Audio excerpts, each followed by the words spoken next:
Hey everyone, welcome back. This is the second time I've tried to do this video. For some reason, my keyboard wouldn't let me hit the letter S. So I had some typos in the subject, and then when I tried to figure it out, it just wouldn't let me do it. Anyway, we're going to be talking about a new UFO UAP update. I've got some videos to share with you guys, and we are going to be talking about this whole phenomena. Now, whether you guys believe that aliens are real and they're little green men in tin cans, I think that is highly unlikely, and I'm going to come on to that, and I'm going to give you my reasons why, that are going to be grounded in hard physics. Whatever you guys think, what you cannot deny is that there is an absolute direction of travel right now whereby this whole thing has been brought out into the mainstream. So I've got some videos to share with you guys. I've got a little monologue, but I want to give you guys where I am. I'm looking at all this stuff, right? And I initially was 50-50, right? And I'm under no illusion. I don't think that little green men are traveling across the vastness of space and time in little tin cans. I just think that's absolutely absurd. So what that means is basically the closest star to Earth is Proxima Centauri. That's like, I think it's 4 light years away or something, like maybe just over. Obviously, which would mean it would take 4 years traveling at the speed of light to get here. Now, that time frame is just futile, right? It makes, and then you've got to get back, right? So it's either a one-way mission and it's going to take hundreds and thousands of years to get here. And if it is a one-way mission and it's going to take hundreds and thousands of years to get here, then they're not going to come in a little saucer, right? Can you imagine if you lived, like, can you imagine, right? If you lived for like, I don't know, 200,000, I don't even know what it would be, but it would be hundreds and thousands of years to travel from, which is the nearest star, and there's probably not life there. So it would travel, traveling at hundreds of thousands of years in a little tin can. It's ridiculous. So that starts to narrow down the options, right? And that's for the closest star. So then you've got to start thinking about things like wormholes and warp drives. And I know these things, some people may switch off on these. The energy needed for a warp drive is phenomenal. So there's nothing I can think of that it would make a warp drive work. So then you have to think of, okay, well, what other options could there be? And I think the simplest one, if you use Occam's razor principle, what is the simplest solution to UFOs and aliens being on the coming to Earth? The simplest solution is they're here already, right? It's going to be a lot easier to travel from the moon to here. It's going to be a lot easier to have a base on Antarctica, right? It's going to be a lot easier to have a base under the oceans. It's going to be a lot easier to do those things than,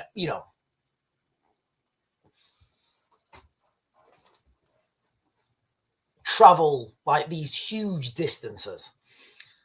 So I'm not convinced that aliens are coming here in little tin cans from alternate dimension, traveling, space-time.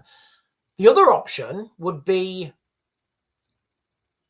they're operating outside of known physics. Now, we run on our whole world runs on Einsteinian physics, which is like, maybe 100 years old, maybe 1905 or something. So we run on old physics. It's 100 years old, right?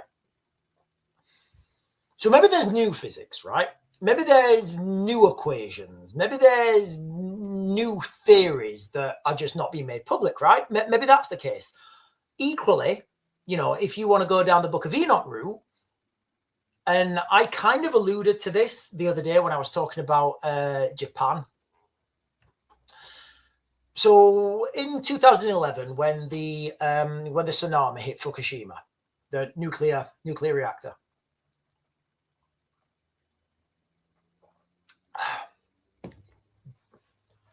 there was there were UFOs, right, spotted.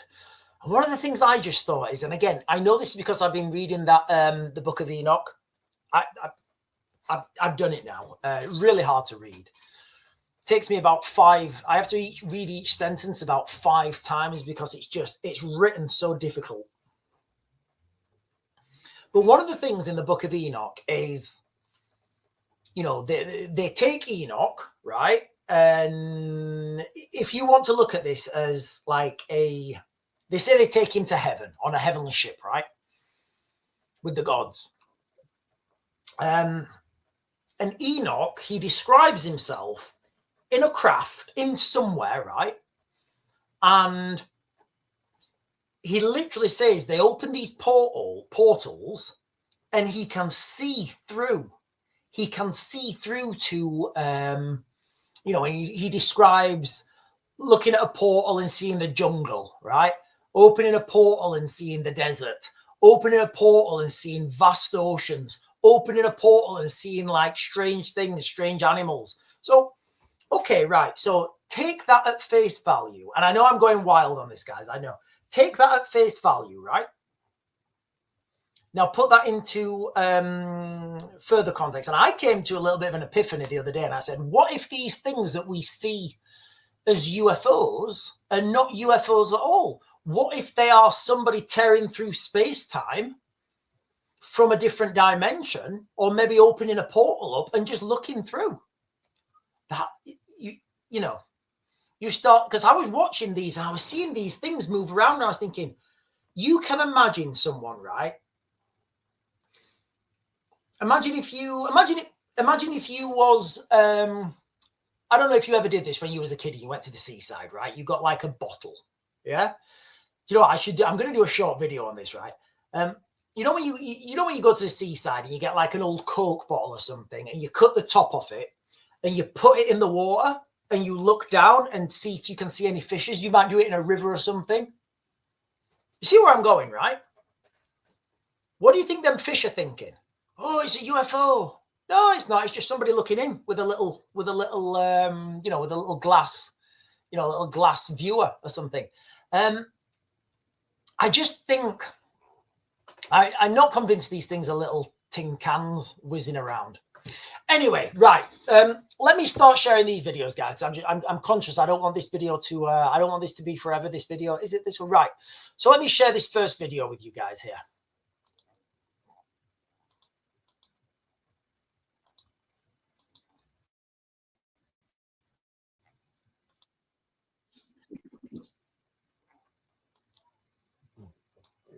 So, 4 alien races apparently visiting Earth. And do people think that there's one type of non-human intelligence that's visiting the Earth, or is there many, many types? People who have been evolved. Okay, first of all, look at the seriousness now of this podcast, right? These are men in their 40s, right, having serious conversations about this now. They're not laughing. They're not joking. Oh, it's the reptilians. Oh, this is a serious conversation, right? In Recoveries have said there are at least 4 separate types. Okay, so this guy here in the middle, his name's Hal Putoff. I'm going to give you guys a little bit of a monologue in a minute about this guy. If you guys remember my previous videos, I've talked about this guy, and the lady, Amy Eskridge, she was one of the ladies who's now gone to the candy shop. She's one of the ladies who died with the you know, with these scientists that were dying. Now, she says that he's really evil. I don't know if she's being legitimate. Maybe she's wrong. I don't know. But I think it's noteworthy of me letting, you know, just throwing that out there right now. She's saying that he's evil. I don't know if he is. Now, I have not had direct access to that, but I believe the people who I talked to. 4 different types of life. 4 different types of life, at least. Yeah. And the people I've talked to, you know, through the process of making the documentary, both on camera and off the record sources, and the people Hal's talked to over the decades, have said that there have been dozens of recoveries of crashed craft in the U.S. alone. Okay. Now we know that this is not just a US phenomenon, right? We know that. We know this is international, and most security agencies will not let their information go, right? They're not going to give national secrets away. Dozens of craft of non-human origin that either crashed organically or caused to crash and then recovered. And have you spoken to people who, you talked about Jay, have you spoken to other people that have worked on these crashed crafts? I've talked off the record with some people who are involved in recoveries. Mhm. They would not go on camera to do interviews. Special forces people that would not go on camera to do interviews. Okay, so that, I feel that is absolutely credible. Not a chance are you going to go on camera and talk about that. A lot of these recoveries, and I was talking about this a while ago when I think it was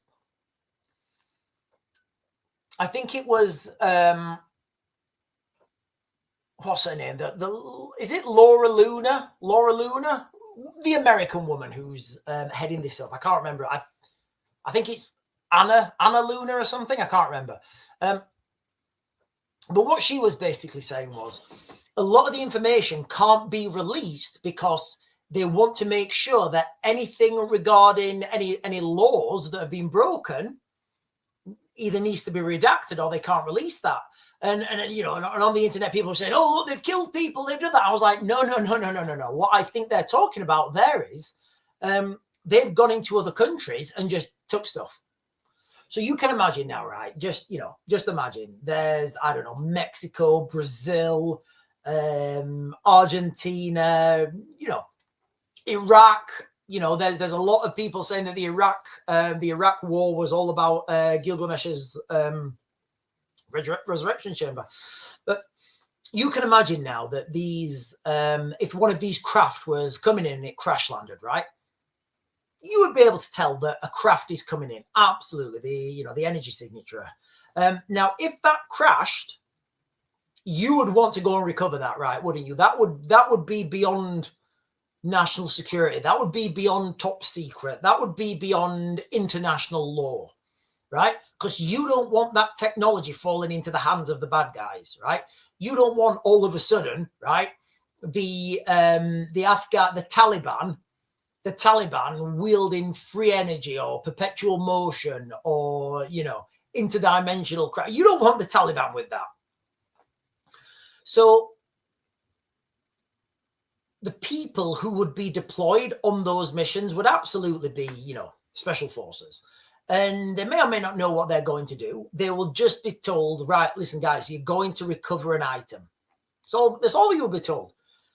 What's the item? Right, it looks like that. That's all you're getting told. That's the item. It's over there in, I don't know, Brazil, whatever, Mexico, wherever. Go and get it. And now you start to build up this picture. Interviews. One, I actually thought, I've mentioned this in another interview, but one I thought was going to do an interview, and then a couple days before sent me a message saying, after further consideration and long talks with my wife, I decided I'd be forfeiting my life if I participated in your interview. And now, I don't think he means he may mean he's forfeiting his life, but you've got to understand at this level, those special forces operators that will be chose for these tasks, they will be the highest level, and they will have a job for life. They will be the people who are behind the scenes, behind the people who are behind the scenes. And they will always have a job. They will always have work. They will always have money, and they are trusted people. And to forfeit that for an interview to get it makes no sense to do that. It's kind of like why politicians are not going to vote for an election when they know they're going to lose their seat, right? Why would you do that? thought that was like very unsettling message to get, obviously, but also very specific word choice, forfeiting my life. I don't think he's talking about death, although it may be. I think he means his life as it is now. He might be getting X amount of money off the government, X amount of money off a Lockheed or whoever. And as soon as he comes out and talks, he's not a trusted guy anymore. He is not a trusted guy anymore, and he ain't going to get employed again. And he probably can't nobody's going to, like, where do you go with that?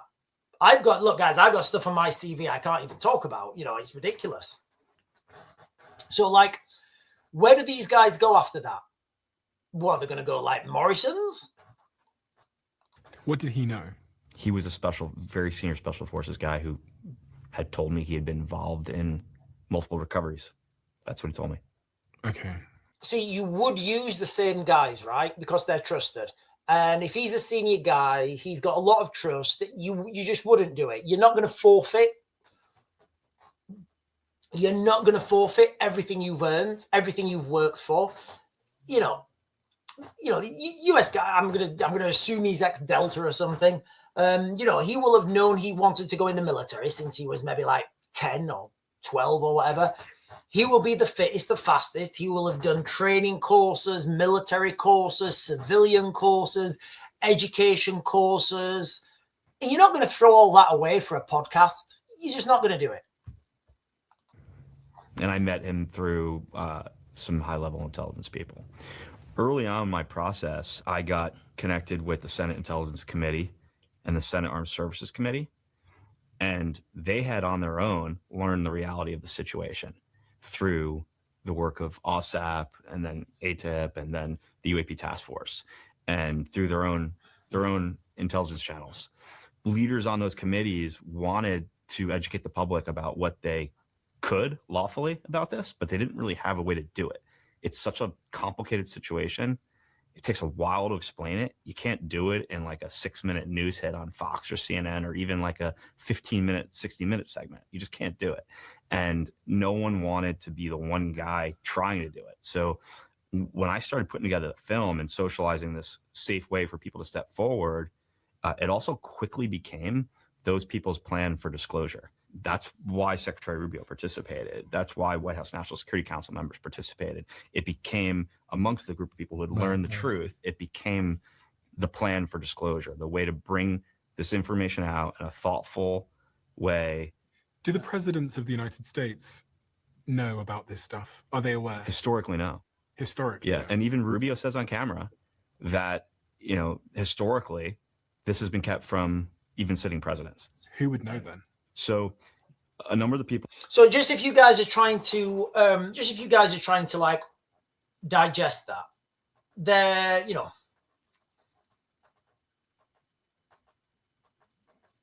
there'll be things, there are definitely things that are kept secret, right? And the president of the United States will not be security cleared for that. That's just the way it goes, right? You know, can you imagine, for example, right now that, right, in the United Kingdom, it's looking, there is a potential right now that Shabina Mahmood could become British Prime Minister, right? I know it's not particularly likely, but it's there, right? It's a non-zero chance. So can you imagine, right, if Shabina Mahmood automatically, because she was Prime Minister, had security clearance to go anywhere, UK Special Forces, that means she could walk down to a secret base and just go in. Yeah, you guys can see the problems there, right? So just because someone's high up in government doesn't really mean they have any security clearance. It doesn't mean they have any security clearance at all. For my film, break down who's involved in the legacy program. Okay, so let me unpack this a little bit, and then I've got another video to share with you guys as well. So this remarkable claim just dropped from one of the most respected scientists in the UFO UAP community, I guess. And look, I totally get it.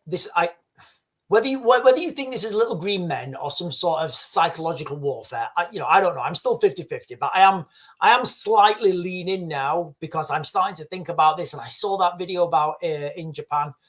So Dr. Hal Puthoff, the guy that I just shared with you then, he is a quantum physicist who has worked for the CIA, NSA, and Pentagon on multiple classified programs over decades. He's gone on record saying there are 4 different types of non-human intelligence actively visiting Earth. Yeah, say that to yourselves. Now, I'm just going to caveat this again. I know I said it earlier. This guy, Hal Puthoff, the lady Amy Eskridge, she said in one of her videos before she died, that he is a massively evil guy. I don't know if that's true. I was also watching an interview with what's his name? Is it Jesse Michaels? Yeah, Jesse Michaels and Eric Weinstein, right? The interview got cut. I love Eric Weinstein. He's great. So they were having like a little sit down chat, and Eric Weinstein was questioning this guy, Hal Puthoff. And they had to cut the interview because Eric Weinstein called him a bull. He said, "You're talking BS," basically. And it was pretty brutal. It was absolutely brutal. So what this guy was saying, Hal Puthoff, he was talking about, I think he was talking about remote viewing, right? So allegedly remote viewers can meditate, or I don't even know. And, they can find information out and predict things in the future. So Eric Weinstein said, well, did you ever try and make any money in a casino or like predict the lottery results or a football game? And, you can make big money on that. And the question was so rudimental and fantastic. This doctor, Hal Puthoff, he couldn't answer it. And you could see Eric get angry about this. He's saying, "You're bullshitting me." He said, "I can smell bullshit." People make money. And that is absolutely true. And this is another one of my criticisms with this whole thing. Right? If we're talking about back-engineered craft, right? Little tin cans that can whiz off to an alternate dimension or whatever. Why is that not in the aviation industry, right? Why are we still burning fossil fuels? Oh, but Sean, there's a secret conspiracy. Just stop, right? There may be a secret conspiracy, but Tony, one of the technicians who gets a sniff of how this is working, and he tells his friend Andy to tell his professor friend who works at another university to research in this particular area and put these two metals together or something. And that's what, it's just, I really struggle with it all, because somebody would want to make money out of this, right? Either in the aviation industry, if we're talking about, free energy, which doesn't exist. If we talk about, something that could be related to it, people will be able to make billions and billions of pounds. Nobody's going to turn that down, right? Nobody's going to turn it down. So always follow the money, right? Ask where the money's going, who's making money and who's paying who. And that's one of the reasons when I look at this, I'm not seeing, that's one of the reasons I think this could be fake. However, what they're saying is, and this were, like I just shared with you then, people who've been involved in recoveries have said that there are at least 4 types of species. He's not talking about secondhand stories. He's referring to insiders directly involved in alleged crash retrieval programs. People who've reportedly handled the craft and the biologics. Now, just to be crystal clear, he did not say himself that he had direct access to the physical evidence, which again, it's a red flag for me, right? It's a massive red flag. All these people, they come out and they give these UFO things and they're, oh yeah, it's but I haven't had direct access. Oh no, it's somebody else had direct access. However, if this is true, we're not dealing with one alien civilization. We are potentially looking at a minimum of 4 different and distinct alien species. Now, the usual descriptions that keep coming up on these, on these insiders are the greys, the small greys. So there's 2 types of greys, actually. There's the small greys that are about 4 foot tall, big head, big eyes. And then there's the taller greys who are obviously taller, a little bit whiter, but, you know, still greys. There's the reptilians or the insectoids. And I know this sounds ridiculous, guys, but you guys have got to remember that I did a video on it, and there were pastors allegedly brought in to told how to, you know, that they need to get an answer for their congregation, because there is going to be a release of information with otherworldly craft that were not built on Earth, and there's going to be a release of, you know, reptilian biologics. Now, that was one of the videos that revelation put me over to the 55% saying it's BS. And there is a Nordic-looking race that are almost human. They're the Nordics. Now, whether any of this is real or not, I do think it remains one of the biggest unanswered questions ever. You know, it does. It's one of the biggest questions ever. Are we alone in the universe? I think it's a mathematical certainty that we have, that there is intelligent life somewhere in the universe. I just don't think they've been coming here in little tin cans, guys. I absolutely don't. Right. I've got another video to share with you guys now. And this is from Joe Rogan. And Joe Rogan says he got some information that changed his opinion on UFOs and UAPs.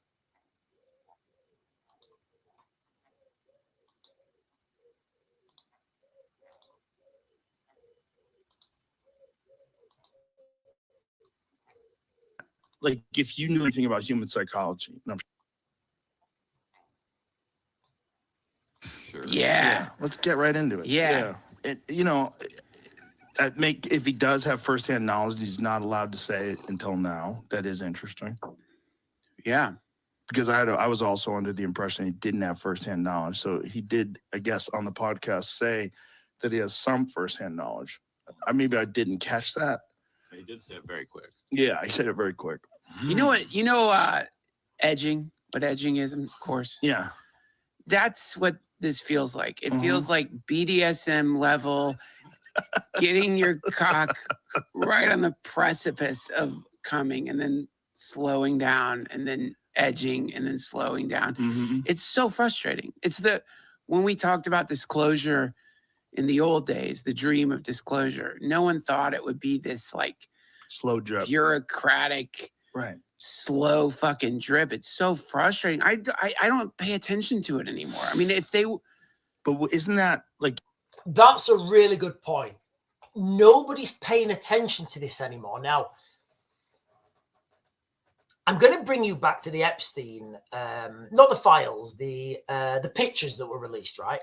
If you guys can remember, there was a picture of Jeffrey Epstein, right? And he was like walking across the road, and it was AI. It was a good AI. He was walking across the road, and there was a sign behind saying, like, I don't know, Tel Aviv or something. And he's got these two bodyguards, and he's got the beard and the long hair. I looked at that picture like forever, trying to figure out, oh, what about this? What about that? What can I take from this? Does that hand look real? Does that? And then when the other pictures got released, I was like, oh, I can't even be bothered now. I can't even be bothered. I'm not wasting my time looking at them. I don't care anymore. I don't care. So this slow release of information, this is what you can see all over the world, whether it's war, pandemics, whether it's a cost of living crisis, whether it's a totalitarian state, whether it's digital ID, it happens slowly. So there's no big reaction. There's no big, oh my God. So Joe's going to say similar in a second. But wouldn't that give it more credibility? Because it's in the same line as everything else? If you knew anything about human psychology, and I'm sure they do, wouldn't that be the very best way to release this stuff Yeah. to make it irrelevant. Yeah, That people don't care about it anymore because it's so boring. totally. They made the most exciting thing boring. They fucking ruined it. They did it with bureaucracy. They just fucking they just signal jammed it. Now it's just annoying. You now don't I'm care. back in. Now I think it's real You because do? I think that's what they would do. If you did have something real and you wanted to release it, you Slow drip. slow drip it and people are goofy. You just give them time and they forget or they don't care anymore. Talk And about your redactions and your fucking permissions and just cover the whole thing up in a bureaucratic web that's how I would of do it. linguistic garbage. Yeah. And then people just get annoyed. And when they do show up, no one's even going to care anymore. Wouldn't you do it that way? I guess. Sure. Yeah. So on the Joe Rogan podcast, when I share these things, it's because they resonate, right? It's because they resonate with me. So if you guys have been following this channel, we talk about this slow move. You know, it's civil war in the United Kingdom, right? It's never going to be called a civil war. Never, ever going to be called a civil war. Nobody's going to declare it. Nobody's going to say, hey, everyone, we're in a state of civil war. This is happening. We are just going to have a slow, and we're already in it. We are just going to have, and we are having a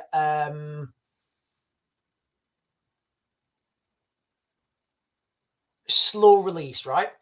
Like in the United Kingdom, we are having a slow uptick in absolute crime. Sigrid is saying the alien is the interviewer. So, Sigrid, are you saying that Joe Rogan is an alien? I don't know. Maybe he is. Who knows? Who are the aliens? So, right, where are we, guys? Right, what time are we on?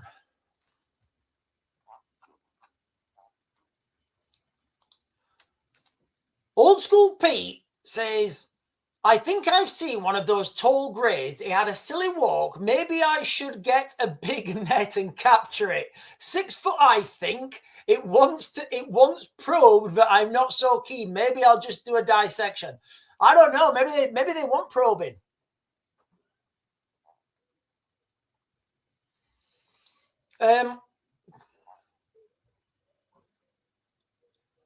The old green man OAP is saying aliens may already live on Earth. Yeah, so that's what I was saying at the beginning of this live stream. I was saying if aliens are here, I think they've been here a long time, like a really long time. I do. It just, when you to travel from another star system, the distances involved are phenomenal, right? Hang on, give me a second.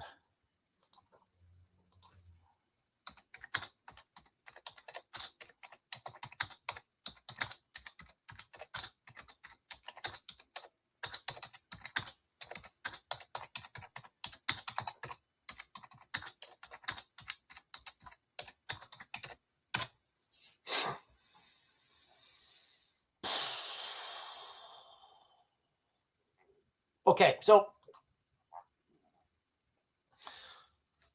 if you are traveling at the speed of light, all right, which is, I think like the speed of light is something like 45,000 miles an hour. It's not relevant. But if you are traveling at the speed of light, which is 17, oh no, it's not. So if you were traveling at the speed of light, it would take you 200,000 years to get from one side of our galaxy to the other. So we live in the Milky Way. It would take you 200,000 years at the speed of light to travel that, right? The distances are just phenomenal. And that's just our galaxy. We don't even know how many other galaxies there are. So I don't think, I think it's absurd to think that with our current understanding of like physics, as in E equals mc squared, nothing travels faster than the speed of light in a vacuum. In C, which would be the vacuum. it would be absurd to think that, you know, little green men in little tin cans can come here, right? Yes, okay, there may be alternate physics. I don't know. Obviously, I can't comment because I don't know. But it's like I meant it when I used to work, when I used to be with Reform, right? One of the counselors I met, right, and this is why I struggle with all this politics stuff, right? She was telling me you can run a car on water. I said, you absolutely can't, love. She says you can. She says you can run. They've got it somewhere in a laboratory, and you can just pour water into the petrol tank. And I was looking at her. I didn't know what to say. And I said, well, you know, you could use hydrolysis, and you could you could separate the hydrogen and the oxygen, and then you could recombust them to drive your car forwards, but you would need more energy. It would take more energy to separate the hydrogen and oxygen molecules, and it would make no sense because you'd be running at 40% efficiency. Anyway, she was adamant, this woman was adamant that you can pour water into a car, and, somewhere they've got this water engine. And, so when people say, oh, yes, you can do that, there's a secret spaceship, there really isn't. David is saying, if you work in a Hollywood or with a large number of people or have influence over those, they will need you for something. Because if you decide to get those people to stand up against them, are we talking about aliens or like a civil war or something? I'm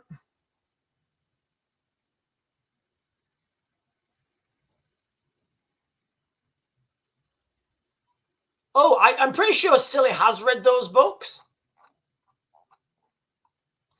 Rod is saying, I know a guy who invented an engine that ran on water. The oil industry destroyed him and nobody would take him on. Yeah, okay.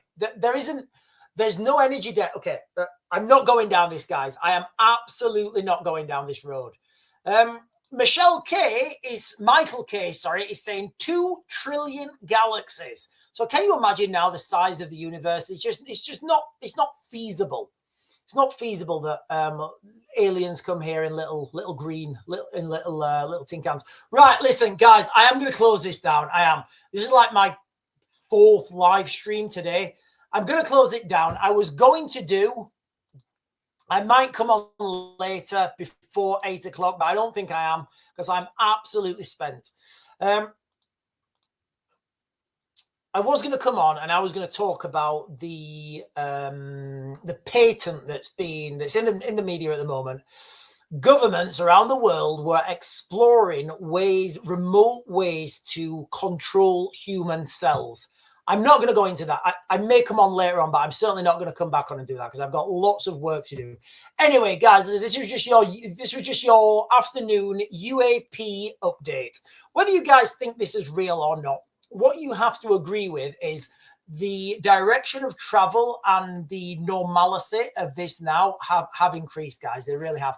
Anyway, I will definitely be back on tonight at 8 o'clock, guys. I may be back on before 8 o'clock and give you guys an update on the remote cell operation. But if not, ladies and gentlemen, I will see you guys at 8, and don't be late.